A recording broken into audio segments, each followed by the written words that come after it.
우리는 사실은 불확실한 미래를 살아갑니다. 우리가 무언가를 예측하고 아는 것 같지만 사실은 내일 당장 어떤 일이 일어날지 우리가 알 수 없는 그런 존재들입니다. 자, 그럼에도 불구하고 반드시 일어날 일 하나가 있는데 그것은 바로 종말일 것입니다.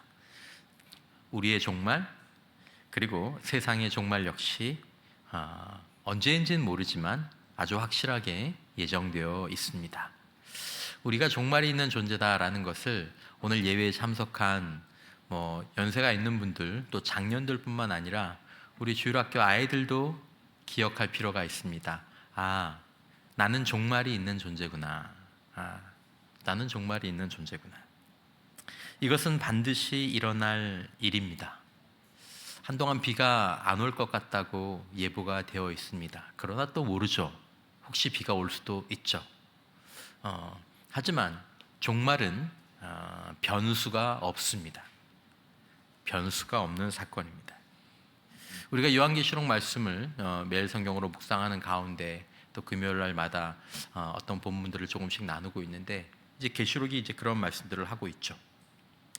여러분, 우리는 이 말씀을 조금 더 들어가 보기 전에 우리는 오늘 이 종말이라는 부분들을 좀 생각하면서 그곳에서부터, 그 결과로부터 오늘 우리의 삶을 좀 이어가는 그런 관점들을 다시 한번 상기해 보고자 합니다.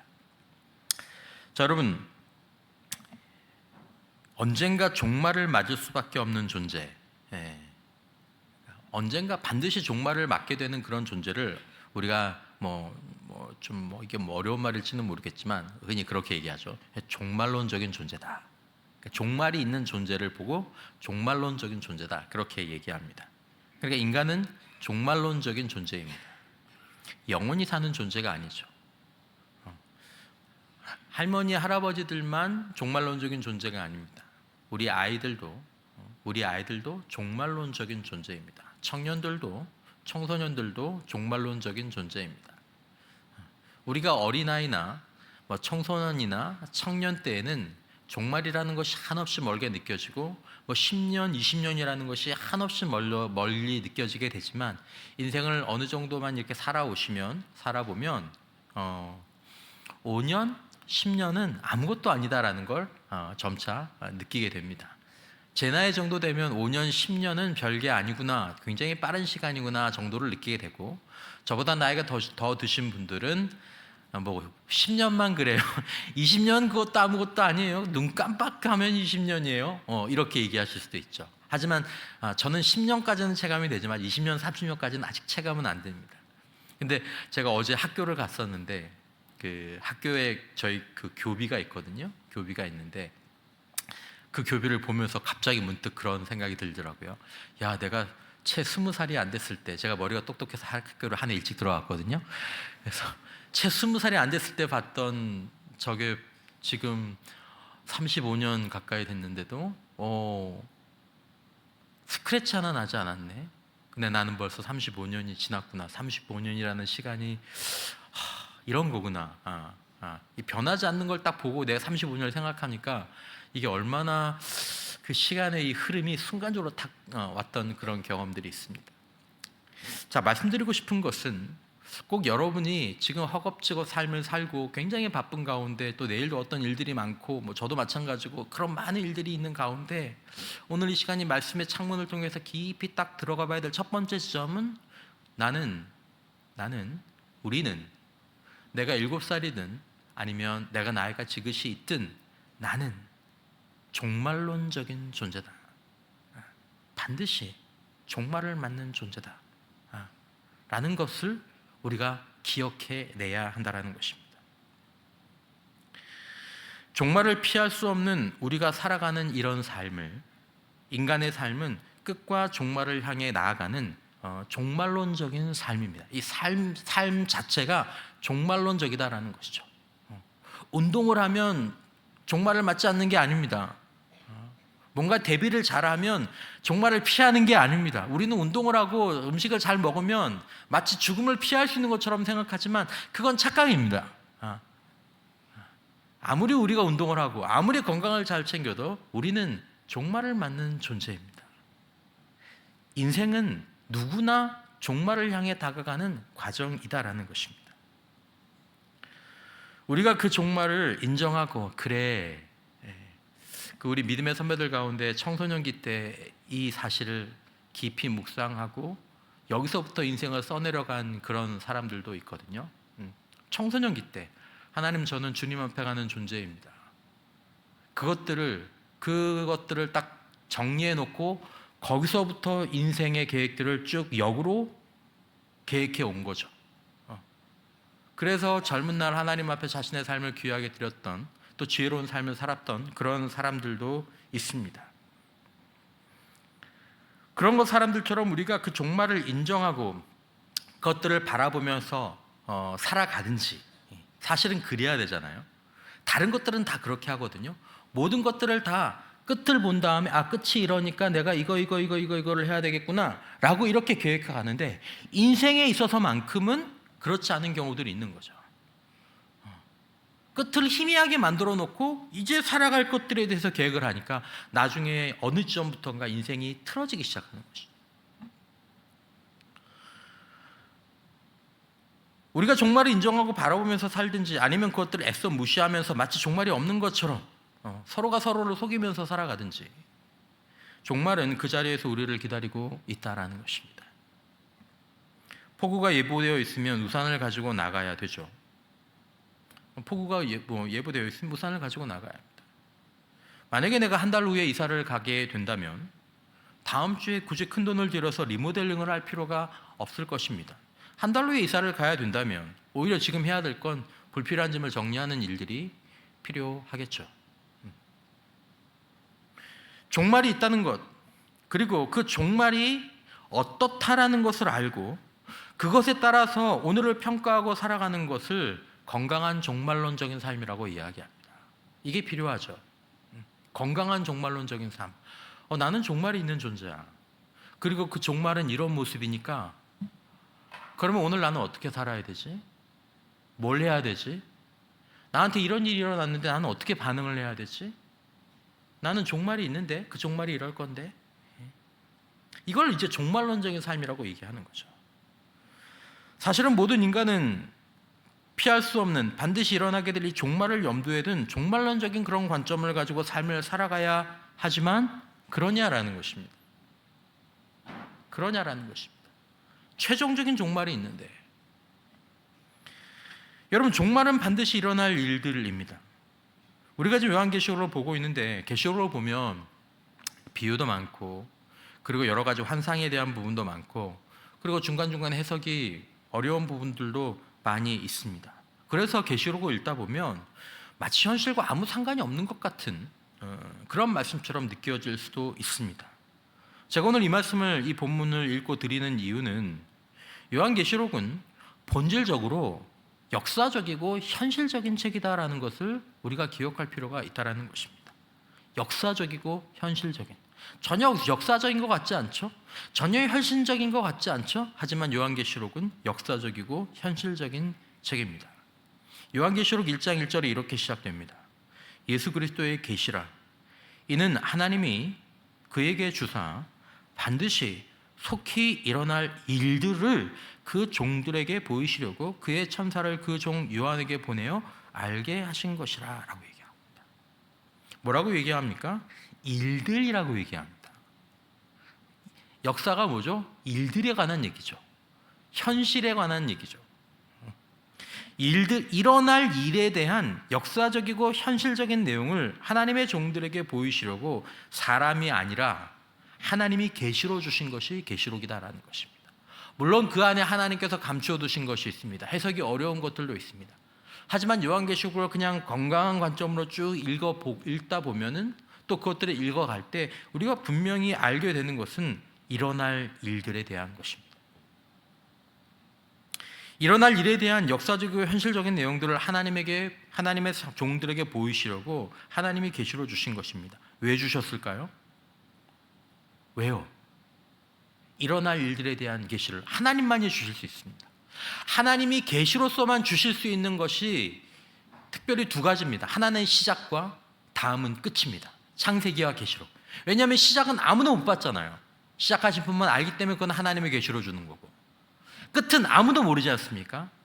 하나님이 아무도 모르기 때문에 하나님이 계시로만 주실 수 있기 때문에 다른 성경이 모든 것이 하나님의 계시로 주신 것이지만 특별히 창세기와 요한계시록은 그런 의미에서 더 특별한 의미를 갖고 있는 말씀입니다. 왜 하나님께서 종말에 대해서 반드시 일어날 일들에 대해서 왜 종들에게 알려주셨습니까? 종말을 알라라는 것입니다. 그리고 종말이 이렇다라는 것을 염두에 두고 오늘을 살아가도록 하기 위해서 주신 계시의 말씀 요한계시록입니다.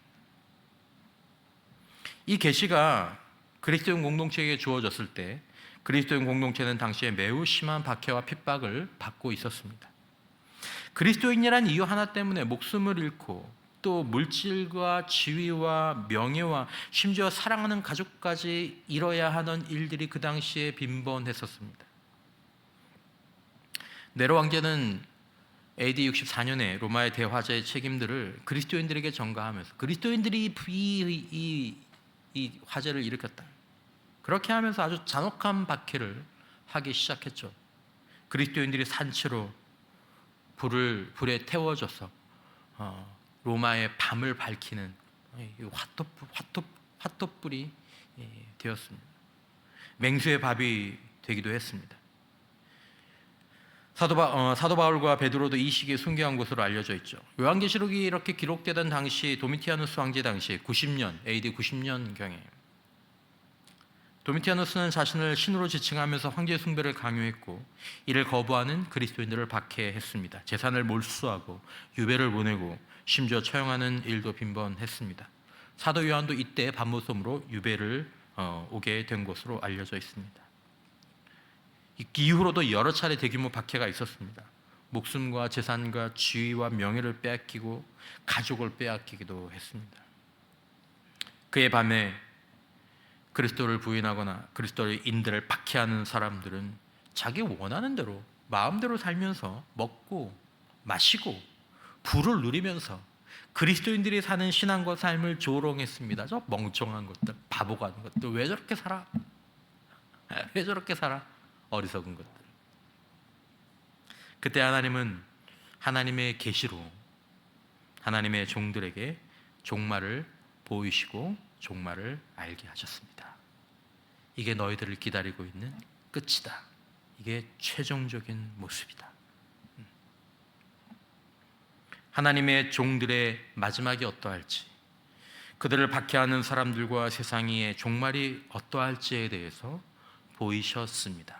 계시록을 읽을 때 하나님의 종들의 종말이 어떨지, 그들을 박해하는 사람들이나 또한 세상의 종말이 어떨지를 요한계시록을 굳이 이상한 눈으로 이상하게 읽지 않아도 충분히 알 수 있습니다. 아, 종말이 이렇구나. 믿음의 종말은 이런 거구나. 세상의 종말은 이렇겠구나. 여러분, 우리는 지금 자신이 겪고 있거나 또 본인이 처해 있는 현실이 영원할 것이라고, 계속될 것이라고 믿는 경향이 있습니다. 이게 소위 말하는 인지부조화죠. 나는 분명히 죽을 건데, 나는 분명히 종말을 맞을 건데, 나는 전혀 죽음과 내가 이렇게 상관할 것 같지는 않은 거예요. 지금 이 사는 현실이 그냥 계속 될 것 같은 거예요. 근데 아니거든요. 아닌 거 머리로는 알아요. 근데 느낌으로는 그러니까 느낌으로 사는 겁니다. 머리로 사는 게 아니라 보이고 느끼고 생각하는 것이 전부이며 계속될 것처럼 생각하기도 하죠. 때로는 고난의 자리에 있으면 그 고난이 계속될 것이라는 생각에 그 고난에 절망하기도 하고, 때로는 자신이 방탕한 삶을 살 때에도, 그리고 아주 정신없는 삶을 살면서도 그냥 이 삶이 계속될 거라는 그런 착각에 빠지기도 하죠. 하지만 분명한 것은 종말이 있다라는 것입니다. 그리고 그 종말의 모습이 어떤 것인지 하나님이 그 종들에게 보이셨습니다. 나는 분명히 종말이 있을 터인데 그 종말이 오늘 이 하나님의 말씀과 어떤 연관이 있게 될까? 이걸 진지하게 묵상하는 것이 그리스도인들이 아무리 바빠도 요한계시록 말씀을 보면서 생각해야 될 그런 부분들이죠. 사랑하는 성도 여러분, 저와 여러분들 모두가 종말이 있다는 것을 알기를 바랍니다. 주일학교 아이로부터 중고등부, 청년, 장년, 노년에 이르기까지 그리스도인이라면 분명히 종말론적인 관점이 있어야 합니다. 나는 끝이 있는 존재다. 그리고 그 끝은 이렇다. 그러면 나는 오늘 어떻게 살아야 될까? 나는 오늘 이 문제에 대해서 어떻게 반응하고 어떻게 생각해야 될까? 종말의 모습을 알아야 하는 것입니다. 하나님은 하나님의 종들에게 자신들의 종말과 세상 사람과 세상의 종말을 보여주셨습니다. 말씀드리는 것처럼 계시록 말씀을 통해 우리는 우리가 종말론적인 존재라는 것과 그 종말이 어떤 것임을 충분히 알 수 있습니다. 이것이 당시의 그리스도인들에게 위로와 소망이 되었습니다. 박해와 절망의 어둠 속에서 수십 년을 지하굴에서 태어나서 지하굴에서 죽는 그 평생의 길을 안내하는 등불과 별빛이 되기도 했습니다. 그 성도들은 종말을 알았고 그리고 그 종말을 바라보면서 살았습니다. 계시록을 통해 하나님께서 그 종들에게 계시를 주신 이유와 목적은 아까 말씀드린 것처럼 이 종말을 알게 하시는 이유는 현실을 떠나도록 하는 것이 아닙니다. 현실을 부정하도록 하게 하시기 위한 것도 아닙니다. 그리고 현실을 무시하도록 하시기 위한 것도 아닙니다. 오히려 철저하게 현실 속에서 살아가되 우리 모두를 기다리고 있는 종말과 그 종말의 모습을 염두에 두고 살아가라는 것입니다. 10년이 됐던 20년이 됐던 30년이 됐던 50년이 됐던 아니면 100년이 됐던 오늘 우리 신자들은 먼저 종말을 알아야 합니다. 그리고 그 모습을 알아야 합니다. 그게 현실입니다. 최종적인 현실입니다. 그것이 내게 느껴지고 내게 감각되지 않아도 그게 더 실제입니다. 그리고 오늘 우리가 살아가는 이 삶은 빠르게 지나가고 사라지는, 지나고 나면 현실인지 생각인지 잘 구분이 안 되는 그것이 오히려 우리가 살아가는 삶입니다. 반드시 종말이 있고 그 종말이 이러하다면 우리는 어떻게 살아가야 할까요? 바로 그 얘기를 오늘 본문을 통해서 이 본문이 말씀하고 있는 것입니다. 오늘 말씀 안에서 우리가 이미 이루어지고 이제 시작된 이 종말을 살아가는 삶과 신앙의 원칙을 정리할 수 있다는 것입니다. 자, 본문이 우리에게 첫 번째로 성도들에게 종말을 살아가는 성도들에게 얘기하는 것은 첫 번째는 인내하라는 것입니다. 인내하라. 12절에 보면 성도들의 인내가 여기 있나니, 인내가 여기 있나니. 종말을 아는 사람들은 인내할 수 있습니다. 종말을 알기에 인내할 수 있고 종말을 모르거나 무시하면 인내하기가 굉장히 어렵습니다. 군대 얘기를 잠깐 해보자면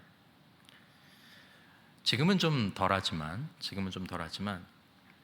제가 군목으로 있을 때만 해도 병사들이 처음에 훈련소 들어오면 또 이등병으로 생판 모르는 자대에 들어가서 선임병들과 어울리러 이렇게 들어가면 이렇게 엄청 위축되어 있습니다. 그리고 작은 일 하나 가지고도 막 엄청 고민하면서 세상 끝난 것 같은 표정으로 목사와 상담을 할 때가 있습니다. 그러면서 목사님 어떻게 해요? 못 살 것 같아요. 이등병들이 막 그렇게 하죠. 그러던 병사들이 한 7개월, 8개월 지나면 고개가 들어지기 시작하고 주머니에 손이 들어가기 시작하고 처음에는 제가 이렇게 이등병 때는 불러서 잘 지내 그러면 막 이렇게 하다가도 상병쯤 되면 목사님 안녕하세요. 잘 지내? 뭐 제가 뭐 짬밥이었는데 저녁이 언제? 저녁 언제입니다. 제가 이등병들한테 그런 얘기를 자주 했었습니다. 이게 전부 갖고 이 시간이 1년 8개월 아니면 2년 진행이 되면 아무도 못 살아. 하지만 한 달, 두 달, 세 달 지나가면서 이런 것들이 이렇게 바뀌게 될 거야. 그러면 안 믿어요. 정말 그런 날이 올까요? 하지만 오죠. 저희 아들도 군대에 있지만 이제 뭐 내년 1월이면 나오는데 그걸 나오니까 지금 버티고 있는 거죠. 1월 빨리 와라. 빨리 와라. 그러면 견딜 수 있는 거죠. 종말을 알기 때문에. 하지만 만약에 종말이 없다면 영원히 그것을 시작해야 된다면 암담하겠죠. 여러분, 종말은, 성경에서 말하는 인생의 종말은 중간 단계가 아닙니다. 우리가 하는 종말은 다 중간 단계죠. 학교를 졸업하는 거 중간 단계입니다. 뭐 저녁도 중간 단계입니다. 그리고 뭐가 끝나는 거 그것도 다 중간 단계입니다. 하지만 성경의 종말은 중간 단계가 아니라 최종적인 단계입니다. 그리고 이것은 확실합니다. 불확실하지 않다라는 것입니다. 확실하고 최종적인 종말을 아는 것은 인내하는 자들에게 견딜 수 있는 힘과 견뎌야 될 이유를 제공하게 되죠. 그러니까 종말을 모르면, 종말을 무시하면 인내하기가 어렵습니다. 포기하게 되죠. 다른 방향을 찾게 되죠. 세 번역으로 12절을 보면 하나님의 계명과 예수를 믿는 믿음을 지키는 성도들에게는 뭐가 필요하다? 인내가 필요합니다 라고 얘기합니다. 와, 왜 이렇게 빨리 회복이 안 될까? 왜 우리를 구원해 주시지 않을까? 이 고통은 언제 끝나게 될까? 하나님의 종들이 고난 가운데, 어려운 가운데, 시험 가운데 있을 때 이 말씀을 받고, 나에게는 인내가 필요하구나. 여러분, 성도들 가운데 지금 인내하고 있는 분들이 있습니다. 여러분, 성도들 가운데 인내하는 분들이 있습니다. 대단한 인내를 하고 있는 사람들이 있습니다. 인내하면서 기도합니다. 인내하면서 감사하고, 인내하면서 기다리고, 인내하면서 봉사하고, 인내하면서 순종하고.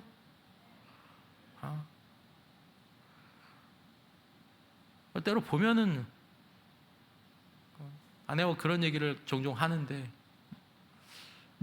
야, 나라면 우리가 성신도면 저렇게 할 수 있을까? 저렇게 할 수 있을까?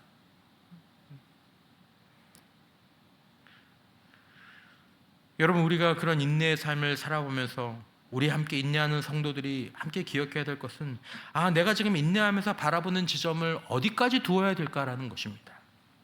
사랑하는 성도 여러분, 저와 여러분들 모두가 성도로서 살아가면서 우리가 인내하며 바라보는 지점이 궁극적으로 최종적인 종말의 단계를 바라보면서 인내할 수 있게 되시기를 주님의 이름으로 축원합니다. 거기 그래, 10년 후, 그래, 이 다음에 하나님의 여기서의 약속, 그것도 중요하지만, 그것도 좋지만 우리가 인내하며 바라보는 지점이 궁극적으로 종말을 바라보면서 인내하자라는 것이죠.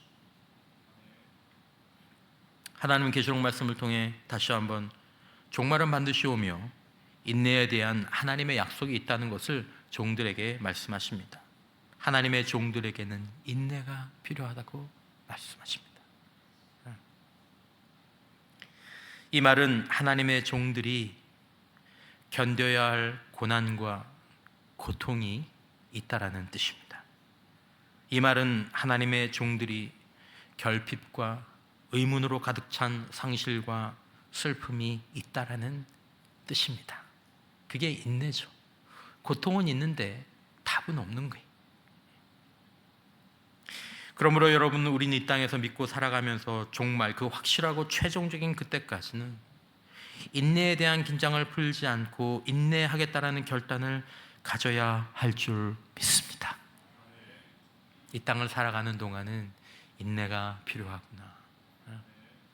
종말의 때까지는 인내가 필요하구나. 그 이후에는 괜찮습니다. 종말의 때까지 우리에게 인내가 요구될 때 성도들의 인내를 기억하며 그 인내의 믿음을 묵묵히 지켜가는 저와 여러분들이 되시길 주님의 이름으로 축원합니다. 두 번째, 요한계시록의 성도들에게 이 종말에 대해서 말씀하시는 것은 보상을 기다리라는 것입니다. 종말이 확실히 있는데 종말에 보상이 있다는 것을 반드시 알라라는 것입니다. 그걸 좀 선명하게 말씀의 창문을 통해서 보라는 것입니다. 하나님은 그 종들에게 종말의 보상이 따라온다는 것을 바라보기를 원하셨습니다. 종말에는 반드시 보상이 있습니다. 13절 하반절에 성령이 이르시되 그러하다. 그들이 수고를 그치고 쉬리니 이는 그들의 행한 일이 따름이라 하시더라. 그들의 행한 일이 따름이라 하시더라. 여러분, 오늘 우리의 믿음의 인내가 바로 1년 후에 아니면 10년 후에 이 땅에서 금전이나 응답으로 혹시 주어지지 않을 수도 있습니다. 우리의 인내가 이 땅에서 많은 것들을 분명히 보상받게 되지만 어떤 것들은 보상받지 못할 수도 있습니다. 그러나 하나님은 계시로 하나님의 종들에게 분명히 말씀하셨습니다. 너희들의 인내에 반드시 보상이 따라온다. 확실하고 최종적인 보상이 너희들에게 주어질 것이다. 인내는 헛되지 않다. 때로 우리는 이 땅에서 인내 또 수고에 대한 보상이 늦거나 없어서 실망할 때가 있습니다. 저도 그렇고 충분히 이해할 수 있습니다. 하나님의 종들이 그렇게 실망할 때가 있다는 것을 하나님은 아십니다. 그런 하나님은 그의 종들이 종말을 알기를 원하셨습니다. 이 말씀을 세 번역은 재미있게 번역을 했는데 다른 성경도 좀 마찬가지지만 13절을 보면 그러자 성령께서 말씀하셨습니다. 그렇다. 그들은 수고를 그치고 쉬게 될 것이다. 그들의 행한 일이 그들을 뭐하기 때문이다? 따라다니기 때문에. 재미있는 표현이죠, 여러분. 종말에 성도의 그 수고와 인내가 그들을 절절절절 따라다니 알게 된다는 거죠. 아, 저 성도가, 저분이 어떻게 이 땅에서 인내하며 살았는지, 어떻게 수고했는지, 그것들을 따라다니게 된다는 거죠. 이게 종말의 모습이라는 것입니다. 하나님이 일부러 이것들을 보여주셨어요. 하나님의 종들에게. 그리고 이걸 품은 사람들이 지하 카타콤에서 태어나서 햇빛과 제대로 된 영양 공급을 받지 못하기 때문에 성인이 되어도 요만한 키로 평생 햇빛을 보지 못하고 거기서 태어나서 거기서 결혼하고 거기서 죽어요.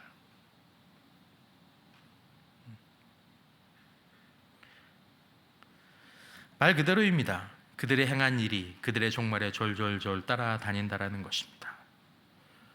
아까 말씀드린 것처럼 저는 이 말씀을 하기에는 아직 좀 이른 나이입니다.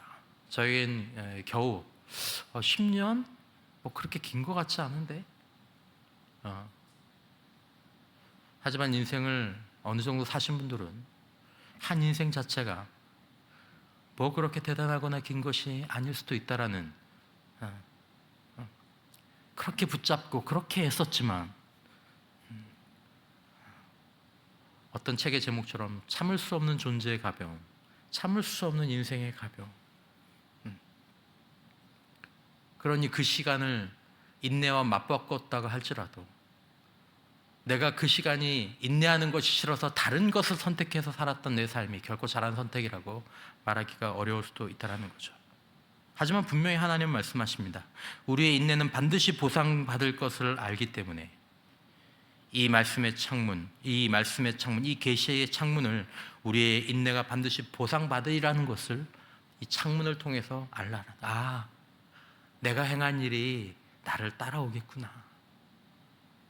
거기에는 보상이 있구나.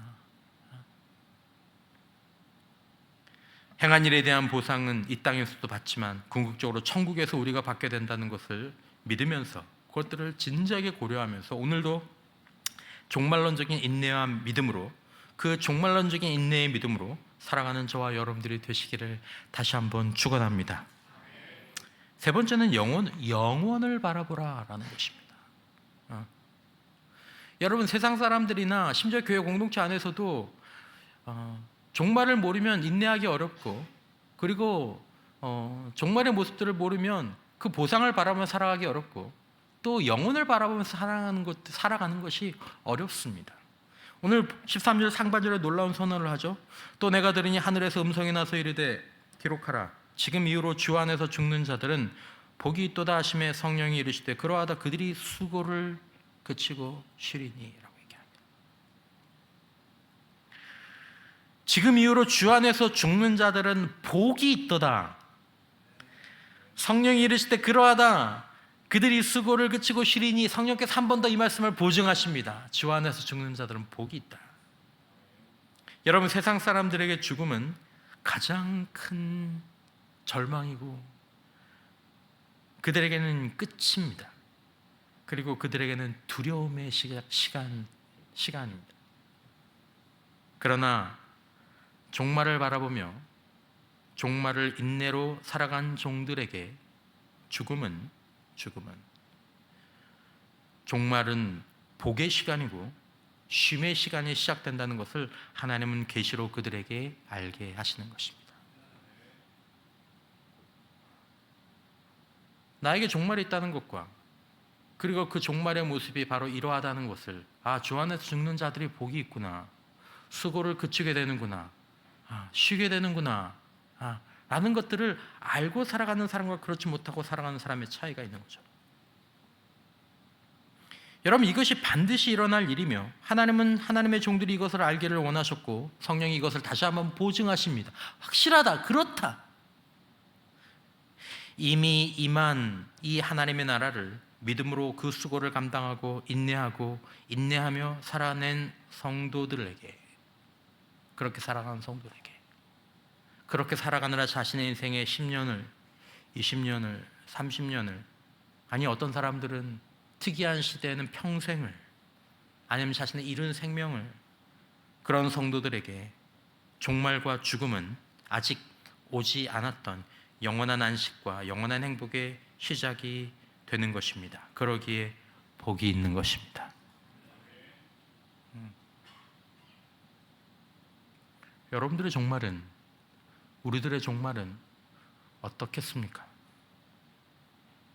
하나님의 종들은 그러므로 나이가 젊든지 많든지 주 안에서 죽는 자의 복과 쉼을 염두에 두고 살아가야 될 지혜를 이 말씀을 통해서 얻어야 합니다. 주 안에서 죽는 게 복이구나. 하나님의 계명과 예수에 대한 믿음을 지키며 살다가 주님 나라 가는 게 그게 복이구나. 그렇게 살다가 주님 나라 가면 영원한 쉼이 나를 기다리고 있구나. 이걸 포기하지 말아야지. 이것은 수고와 인내의 삶에 대한 영원한 보상입니다.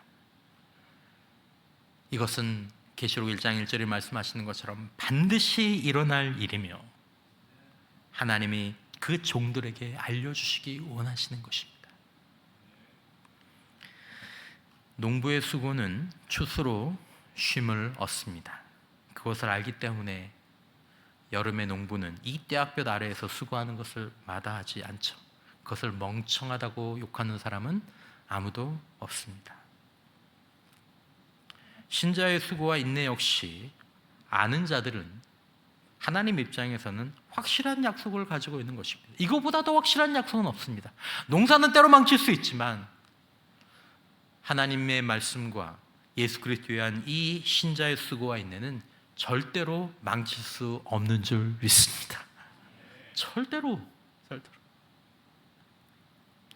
예수에 대한 믿음과 그 믿음을 가지고 그 믿음 때문에 하나님의 거룩한 계명을 지키는 것은 우리에게 복된 일입니다. 그 자체로 복된 일이지만 거기에는 여러분이 아시는 것처럼 수고가 따릅니다. 믿음의 정절과 거룩함을 추구하며 예수의 말씀과 성령의 인도하심에 순종하는 삶은 그 자체로도 복되고 우리를 자유롭게 하는 삶입니다. 하지만 그 삶에는 때로 포기해야 될 것들이 있을 수 있습니다. 때로는 잃어버리는 것들도 있을 수 있습니다. 거기에는 수고와 인내가 필요합니다. 그러나 반드시 일어날 종말에 그들의 수고와 인내에 대해서 기다리고 있는 복이 있다라는 것입니다. 완전하고 영원한 쉼이 수고한 이들을 기다리고 있다라는 것을 반드시 알고 살아가기를 하나님이 바라시는 것입니다. 네 번째, 마지막으로 반드시 일어날 일, 이 종말과 이 종말의 모습을 안다면 예수를 끝까지 따르는 그 믿음을 결단하라는 것입니다. 내가 종말이 있는 존재. 여러분, 나이가 들어도 종말이 없는 것처럼 오늘도 살아가는 사람들이 있습니다. 교회 안에서도. 하지만 나이가 어려도 성령의 감동으로 정확하게 인생의 끝을 바라보면서, 인생 넘어야 하늘을 바라보면서, 하나님의 이 종말의 약속을 바라보면서 냉정한 영적 이성을 가지고 살아가는 청년들도 있습니다.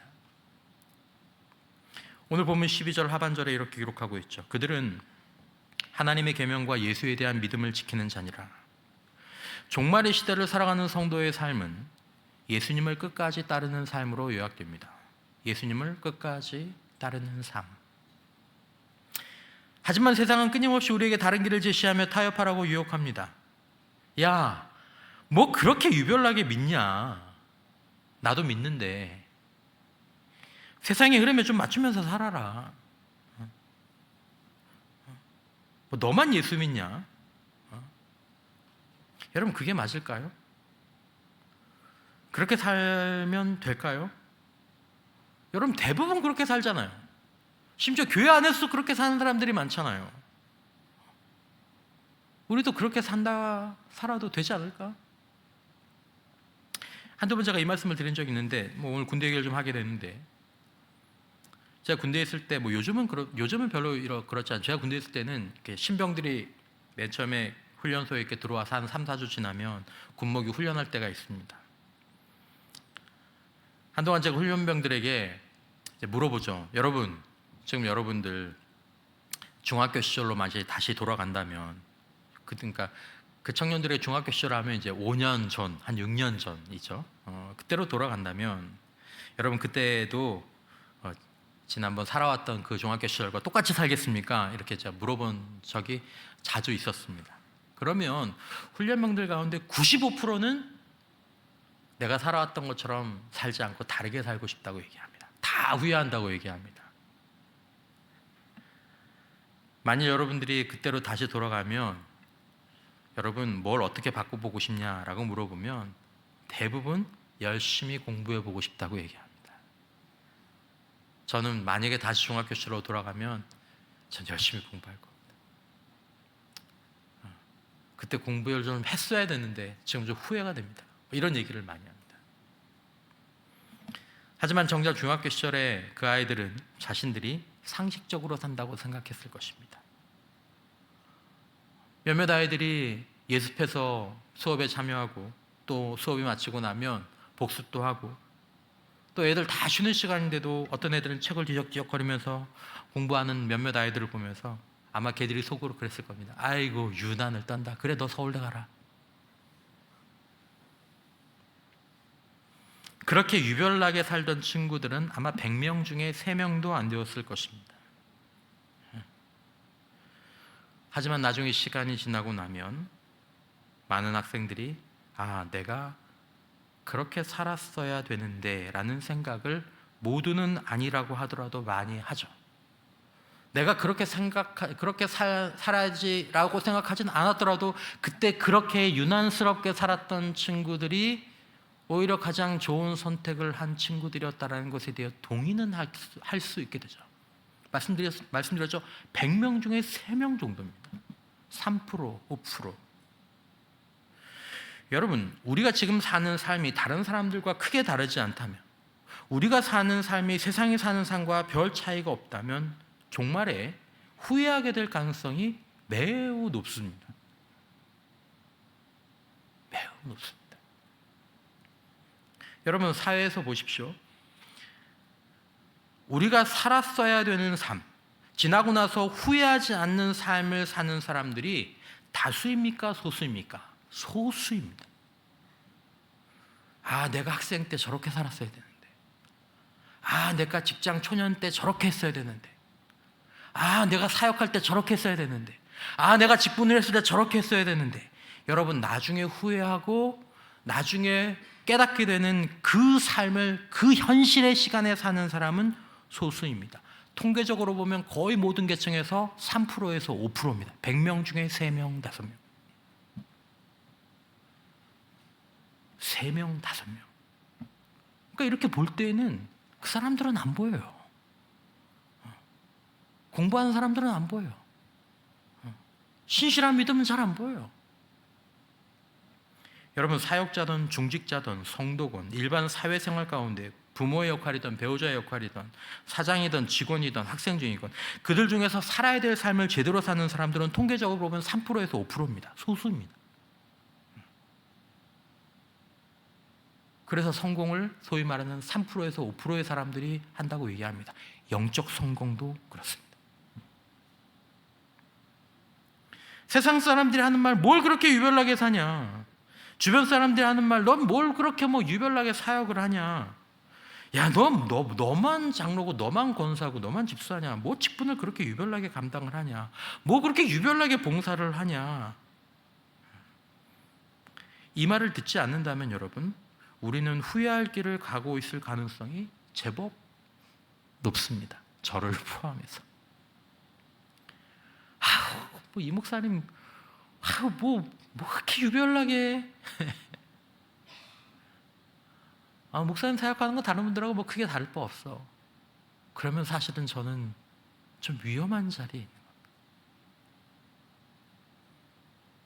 마태복음 7장 13절 이하에 좁은 문으로 들어가라.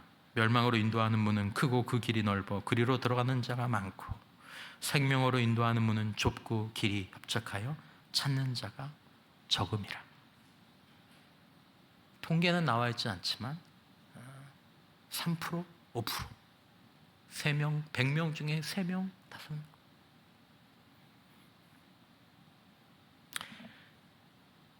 왜 그렇게 살까요? 종말을 알고 그 종말을 바라보면 오늘 우리의 길은 교회 안에서나 교회 밖에서나 대부분의 사람들과 달라지게 될 것입니다.